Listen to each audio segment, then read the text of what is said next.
اللہ رب العزت نے اس ایام کو اور مہینوں کو 12 مہینوں میں تقسیم فرما دیا، اور ان تمام مہینوں میں جو سردار ہے وہ رمضان مبارک، تمام مہینوں کا جو سردار ہے وہ رمضان کا۔ اسی طریقے سے اللہ رب العزت نے اتنی جگہیں بنائیں، لیکن ان ساری جگہوں کے اندر سب سے افضل اور سب سے زیادہ بابرکت جو جگہ ہے وہ حرم پاک۔ وہاں پر نماز پڑھنے کا ثواب 1 رکعت کا 1 لاکھ کے برابر۔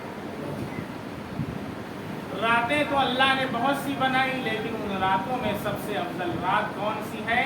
شب قدر۔ اسی طریقے سے اللہ رب العزت نے جتنی کتابیں نازل فرمائیں، ان تمام کتابوں میں سب سے افضل اور سب سے اعلیٰ قرآن کریم، اور یہ قرآن کریم اللہ نے اسی مہینے میں نازل فرمایا۔ شہر رمضان الذی انزل فیہ القرآن، رمضان کا وہ مہینہ جس کے اندر قرآن نازل کیا۔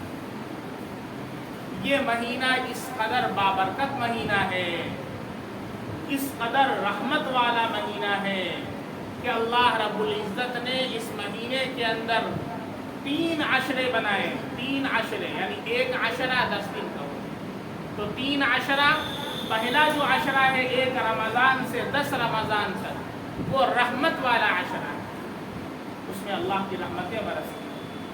جو دوسرا عشرہ ہے وہ مغفرت کا عشرہ ہے، اللہ کی طرف سے مغفرت کے دروازے کھولے جاتے ہیں، اور تیسرا عشرہ جہنم سے خلاصی کا عشرہ۔ اللہ کے نبی صلی اللہ علیہ وسلم اس مہینے کے اندر ہر سال حضرت جبریل علیہ السلام کے ساتھ قرآن کریم کا دور کیا کرتے تھے، قرآن کریم ان کو سنایا کرتے تھے، اس لیے اس کو قرآن کریم کے ساتھ ایک خاص مناسبت حاصل۔ اب رمضان کا مہینہ آ رہا ہے، ہمیں اور آپ کو رمضان کیسے گزارنا ہے، اور رمضان کے اندر ہمیں کیا کرنا ہے۔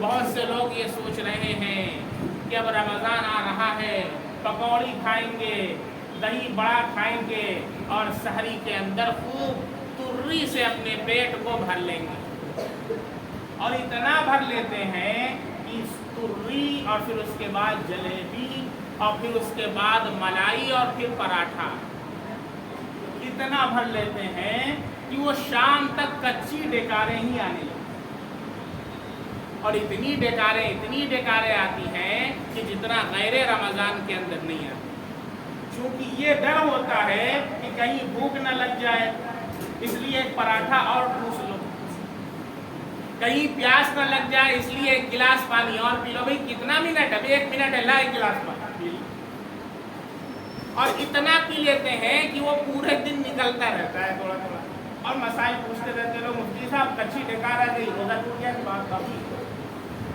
کتنے لوگوں کا یہ فون ہے کچی ڈکار آ گئی؟ کچی ڈکار اگر آ گئی ہے اور خود بخود ڈکار جو آئی ہے اس میں پانی تھوڑا سا آیا، وہ منہ کے اندر نہیں آیا، حلق ہی کے اندر آیا اور حلق ہی سے نیچے اتر گیا، یا منہ کے اندر بھی آیا صرف پانی آیا اور اندر چلا گیا خود بخود، تو اس سے روزہ نہیں۔ لیکن منہ کے اندر آیا اور اس کے ساتھ کچھ ذرات بھی آ گئے جلیبی وغیرہ کے، اور پھر اس کو منہ کے اندر ڈالا، پی لے رہا تھا اس کو منہ کے اندر داخل کیا، تو اب کیا ہو جائے گا؟ روزہ ہو جائے گا۔ بہت سارے مسائل پوچھتے رہتے ہیں، اور بھی بہت سارے مسائل ہیں، تو رمضان میں انشاءاللہ بتائے جائیں گے، آپ ذرا بھی پوچھ سکتے ہیں۔ کیا کرنا ہے رمضان میں؟ خالی تری کھانا ہے، پکوڑی کھانا ہے، بیگنی کھانا ہے، یا وہ بھی کچھ کرنا ہے؟ بھئی رمضان آ رہا ہے اس لیے خاص 2 عبادت، نمبر 1 روزہ، نمبر 2 تراویح۔ روزے کے اندر اتنے مسلمان، اتنے ایسے ہٹے کٹے مسلمانوں کو دیکھا جاتا ہے کہ وہ روزہ نہیں رکھتے۔ بھئی آج سے نیت کرو انشاءاللہ، جتنے بھی حضرات یہاں پر ہیں کہ ہم لوگ روزہ رکھیں گے، اس لیے کہ روزہ رکھنا اللہ کا حکم ہے اور میرے نبی صلی اللہ علیہ وسلم کا حکم ہے، اس لیے میں روزہ رکھوں گا۔ ابھی اجتماع میرے یہاں ہوتا ہے جمعرات کو، ایک 70 سال سے اوپر کی بیچاری دادی آئی ہوئی تھی، ان کو ڈاکٹر نے منع کیا ہوا ہے کہ آپ کو روزہ نہیں رکھنا ہے، اگر روزہ رکھیں گی تو آپ کے چانسز بڑھ سکتے ہیں، بہت سی بیماریاں لاحق ہیں، لیکن اتنا زیادہ ان کو محبت ہے روزے سے، اللہ کے حکم سے، کہ وہ ہر سال روزہ رکھتے ہیں۔ میں نے ان کو کہا آپ کے لیے اجازت دی، بھئی روزہ کن لوگوں کے لیے نہیں اجازت ہے کہ چھوڑ سکتے ہیں؟ کوئی ایسا بوڑھا ہو کہ اس کو روزہ رکھنے کی طاقت نہ ہو، وہ روزہ چھوڑ سکتا ہے۔ اسی طریقے سے کوئی ایسا مریض ہو کہ روزہ رکھنے میں مرض کے بڑھنے کا اندیشہ ہو تو روزہ چھوڑ سکتا ہے۔ اسی طریقے سے کوئی سفر کے اندر ہے تو مسافر کے لیے بھی روزہ چھوڑنے کی اجازت ہے۔ بات سمجھ میں آ رہی؟ لیکن یوں ہی روزہ چھوڑ دینا یہ کتنی بڑی خسارے کی بات اور ہلاکت کی بات ہے کہ اللہ کے نبی نے ارشاد فرمایا کہ اگر کوئی ایک روزہ رمضان کا چھوڑ دے، پورے سال کا بھی روزہ رکھے، تو اس ایک روزے کی جو فضیلت ہے، جو اس ایک روزے کی برکت ہے، وہ پورے سال روزہ رکھنے سے حاصل نہیں ہو سکتی۔ کتنا معزز مہمان ہمارے درمیان آ رہا ہے، اللہ کا مہمان ہے۔ یہ مہینہ کس کا مہینہ ہے؟ اللہ کا مہینہ ہے۔ شہر رمضان شہر اللہ، رمضان کا مہینہ اللہ کا مہینہ ہے۔ یہ مہینہ ہمارے درمیان آ رہا ہے، یہ مہمان ہے اللہ کا، ہمیں اس کا استقبال کرنا ہے روزے کے ذریعے سے۔ اب دیکھیں وہ محترمہ چاہے تو روزہ چھوڑ سکتی ہیں، لیکن روزے کی اتنی محبت ہے کہ انہوں نے پھر ارادہ کیا کہ میں اس سال بھی روزہ رکھوں۔ اور کچھ ایسے لوگ ہیں کہ ماشاءاللہ ہٹے کٹے ہیں، لیکن کھانے کی ایسی عادت پڑی ہوئی ہے، ہر وقت کچھ نہ کچھ کھاتے ہیں۔ ہر 5 منٹ 10 منٹ کے بعد گٹکھا چاہیے، تو ہر 15 منٹ کے بعد 1 کپ چائے چاہیے، پھر اس کے بعد سگریٹ چاہیے، پھر کوئی نہ کوئی بیڑی چاہیے، اور نہیں کون کون سا گٹکا۔ ایسی عادت ہم لوگوں نے لگا لیا ہے کہ کہیں سوچتے ہم کیسے روزہ رکھیں۔ روزہ رکھنا تو سب سے بھاری کام ہے مسلمانوں، روزہ رکھنا یہ فرض ہے۔ جیسے نماز پڑھنا اللہ کا حکم ہے، فرض ہے، ایسے روزہ رکھنا کیا ہے؟ فرض ہے۔ اور اگر روزہ چھوڑتا ہے کوئی مسلمان تو وہ فرض کا تارک ہوتا ہے، اسے فاسق کہا جاتا ہے۔ اور کوئی روزے کا انکار اگر کر دیتا ہے تو وہ اسلام سے نکل جاتا ہے۔ اتنی اہمیت روزے کی۔ اسلام کے جو 5 پلرز ہیں اس میں سے ایک روزہ ہے، اس لیے ہم سب لوگ نیت کریں انشاءاللہ کہ ہم روزہ رکھیں گے۔ بہت سے رکشہ چلانے والے یہ ہم سے کہتے ہیں کہ مفتی صاحب رکشہ چلانا ہوتا ہے، اس میں ہم بہت زیادہ تھکاوٹ آ جاتی ہے، پیاس لگ جاتی ہے۔ رمضان کے اندر اللہ کے نبی کا ارشاد ہے مومن کا رزق بڑھا دیا جاتا ہے، یوزاد فیہ رزق المؤمن، اللہ اس میں مومن کا رزق بڑھا دیتے ہیں۔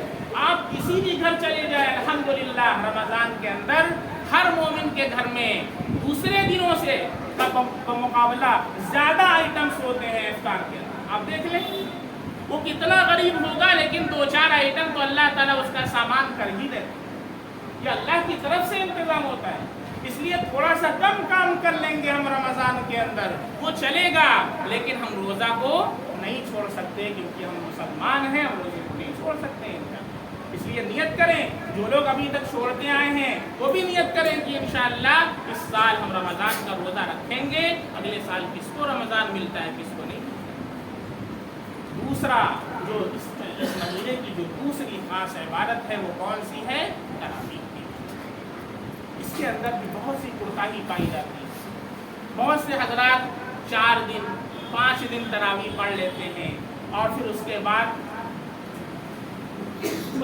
سمجھتے ہیں کہ تراویح ختم ہو گئی۔ بھائی پوچھتے ہیں بھائی کہاں چلیے تراویح پڑھنے، کہتے ہیں ہماری تراویح ختم ہو گئی ہے۔ اچھی طرح سمجھ لیں یہ تراویح چاند دیکھ کر کے شروع کی جاتی ہے اور چاند دیکھ کر کے ختم کی جاتی ہے۔ چاند دیکھ کر کے جب رمضان کا چاند دیکھا جائے گا تو اسی رات سے تراویح شروع، اور جب عید کا چاند نظر آئے گا تو تراویح بند۔ پورے مہینہ یہ تراویح پڑھنا ہے.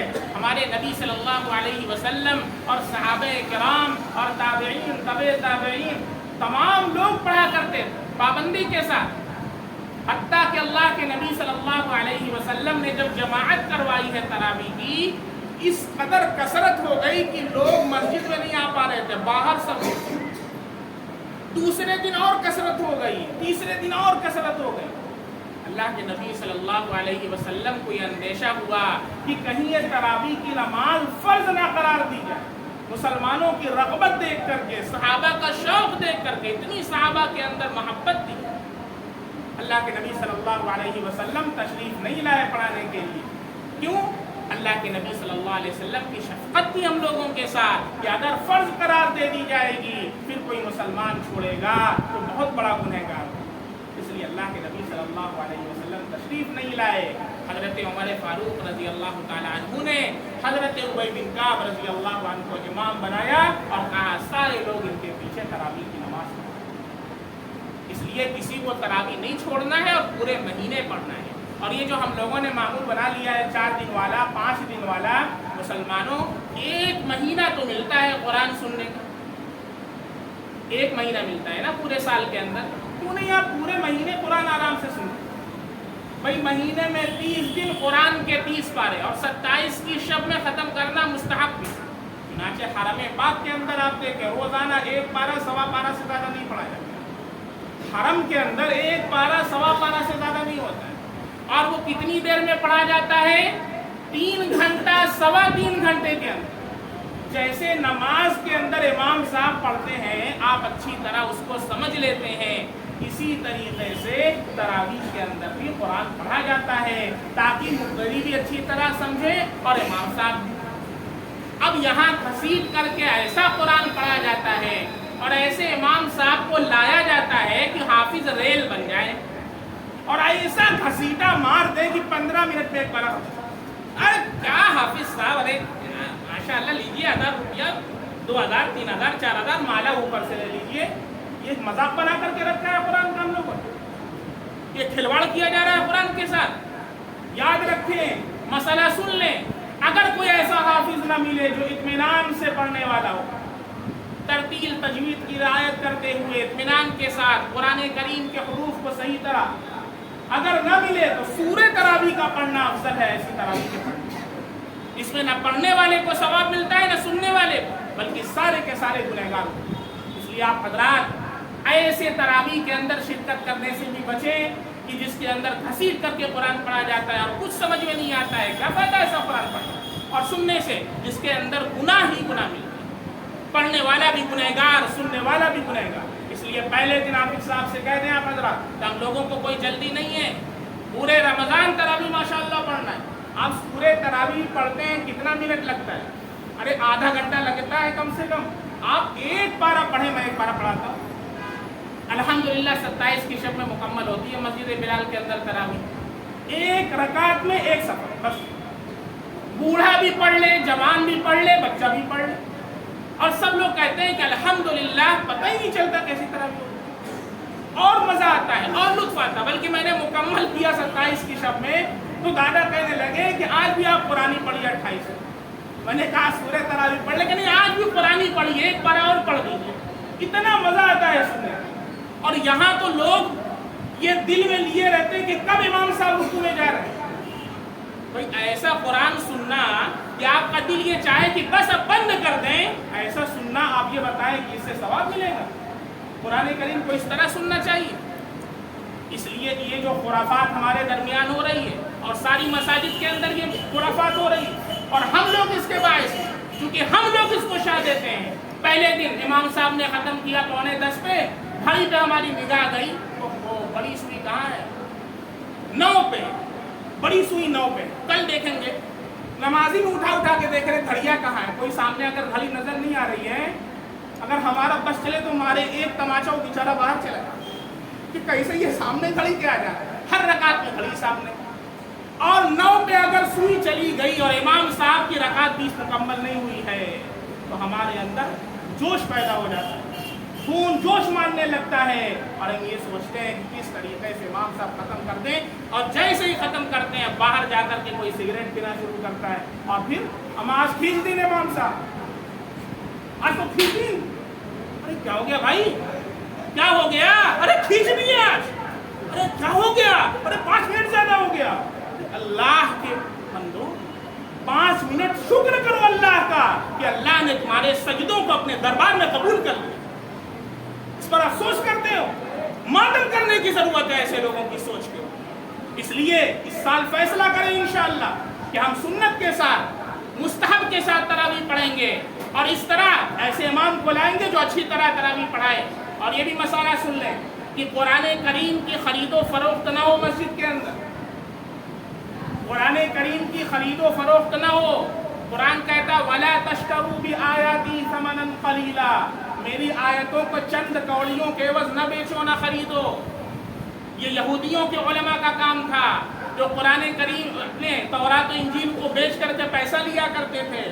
آج یہی تمام جمہور کا یہ حکم میں آپ کو سنا رہا ہوں، اکا دکا کی بات نہیں کر رہا ہوں، پورے جمہور علماء کا یہ فتویٰ ہے کہ تراویح سنا کر کے پیسہ لینا یا پیسہ دینا یہ ناجائز۔ امام صاحب کے بھی دل میں ہوتا ہے کہ پیسہ ملے گا، اور آپ لوگوں کے بھی دل میں ہوتا ہے۔ امام صاحب کی خدمت کرنا منع نہیں ہے۔ ارے امام صاحب 20 دن تراویح پڑھا رہے ہیں، 25 دن پڑھا رہے ہیں، آپ روزانہ جائیے ان کو مرغا کھلائیے، روزانہ جائیے ان کو 1,000 2,000 ہدیہ کیجیے، کوئی منع نہیں ہے۔ لیکن جس دن تراویح ختم ہو رہی باقاعدہ اس دن چندہ کر کے لیجیے پیسہ، یہ کیا ہے بھائی؟ آج کیوں دے رہے ہیں؟ کس وجہ سے دے رہے ہیں؟ دارالعلوم کا بھی فتویٰ ہے یہی، اور تمام مسالک کے علماء کا یہ فتویٰ ہے، ناجائز اور حرام ہے۔ اور ایسا قرآن سننا، پڑھنے والا بھی گنہگار ہوگا اور سننے والے بھی گنہگار، ایک پیسے کا ثواب نہیں ملے گا۔ اچھی طرح سن لیں، الآخذ والمعطی کلاہما آثمان، فتاوی شامی کے اندر علامہ شامی رحمۃ اللہ علیہ نے لکھا ہے کہ لینے والا اور دینے والا دونوں کے دونوں گنہگار۔ آپ مایوس کر دیں ایک دم حافظ صاحب کہ دیکھیے حافظ صاحب آئے ہیں، حافظ صاحب دیکھیے ایسا ہے کہ ہمارے یہاں پیسہ ویسا نہیں ملتا ہے پڑھانے کا۔ اچھا، ہماری مسجد الیاس زیادہ ہے، ٹائم زیادہ ہوتا ہے، 2-3 منٹ لے لیں، آپ کی اجازت لے لے بھائی۔ تو ہماری مسجد میں الیاس دادا تھے، اللہ تعالیٰ ان کی مغفرت فرما دے، رشید آباد کے رہنے والے تھے اور اللہ کے ولی تھے۔ الحمدللہ کتنے بے نمازی، شرابی، کبابی ایسے تھے کہ الحمدللہ ان کی محنت کی وجہ سے الحمدللہ نمازی بیٹھے ہوئے ہیں، خوشی کو تمہیں بابو بھیا اس طریقے سے بات کیا تھا، غیر مسلم آ کر کے ان کی بات سنا تھا۔ الحمدللہ دادا تھے، ایک حافظ صاحب آئے، میں چھوٹا سا پڑھتا تھا اس وقت، یوز کرتا تھا منڈی آؤں تو 17 پارے کا میرا حفظ ہوا تھا، میں آیا ہوا تھا۔ تو حافظ صاحب کہیں سے آئے تھے، وہ دادا کی گھنٹی پہ بیٹھے ہوئے تھے، ان کے پاس السلام علیکم ورحمۃ اللہ، وعلیکم السلام۔ میرا حافظ صاحب خیریت ہے؟ الحمدللہ۔ دادا نے کہا کہ بھائی ہماری یہ چھوٹی سی مسجد ہے، اب تو ماشاءاللہ بن گئی ہے، پہلے اور چھوٹی سی، اب 3 تلہ بن گئی ہے، لیکن اب پہلے وہ بھی نہیں تھی۔ کہنے لگے آپ کتنے نمازی ہیں، کتنے نمازی ہیں پڑھنے والے؟ دادا نے کہا یہی بھائی جو دکاندار ہیں یہی لوگ پڑھتے ہیں، زیادہ نہیں ہوتا۔ انہوں نے کہا کہ اوپر نیچے کتنے ہو جاتے ہوں گے؟ دادا نے کہا 30 لوگ 35 لوگ ہو جاتے ہوں گے زیادہ سے۔ انہوں نے کہا اس کے بعد عشاء کے بعد حافظ صاحب چلے، اندازہ لگا لیا کہ یہاں کچھ ملنے والا۔ اگر ایسے حافظ صاحب ہیں، ان کے دل کے اندر پہلے ہی سے ہی کہ ہم کو لینا ہے، نہیں تو ہم تراویح نہیں پڑھائیں گے، حرام ہے ایسی تراویح پڑھیں۔ آپ سورہ تراویح پڑھیں، صاف لکھا ہے مفتیان کرام علماء کرام نے۔ کتنی کتاب میں آپ کو دکھاؤں، میرے یہاں آئیے، کتابوں کے انبار لگا دوں گا۔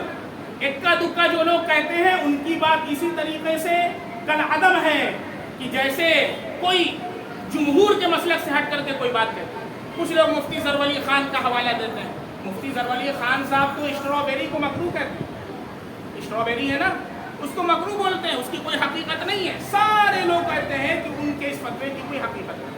اسی طریقے سے تراویح کے مسئلے کی بھی کوئی حقیقت نہیں۔ امام صاحب کو بالکل مایوس کر دیں کہ بھائی دیکھیے میرے یہاں کچھ ملنے والا نہیں ہے، ہدیہ ملتا ہے نا نذرانہ ملتا ہے، پھر بھی حافظ صاحب پڑھا رہے ہیں، کہنے لگے ہم پیسے کے لیے نہیں پڑھا رہے ہیں، ہم تو قرآن پڑھا رہے ہیں۔ ایک دم مایوس کر دیا ان کو۔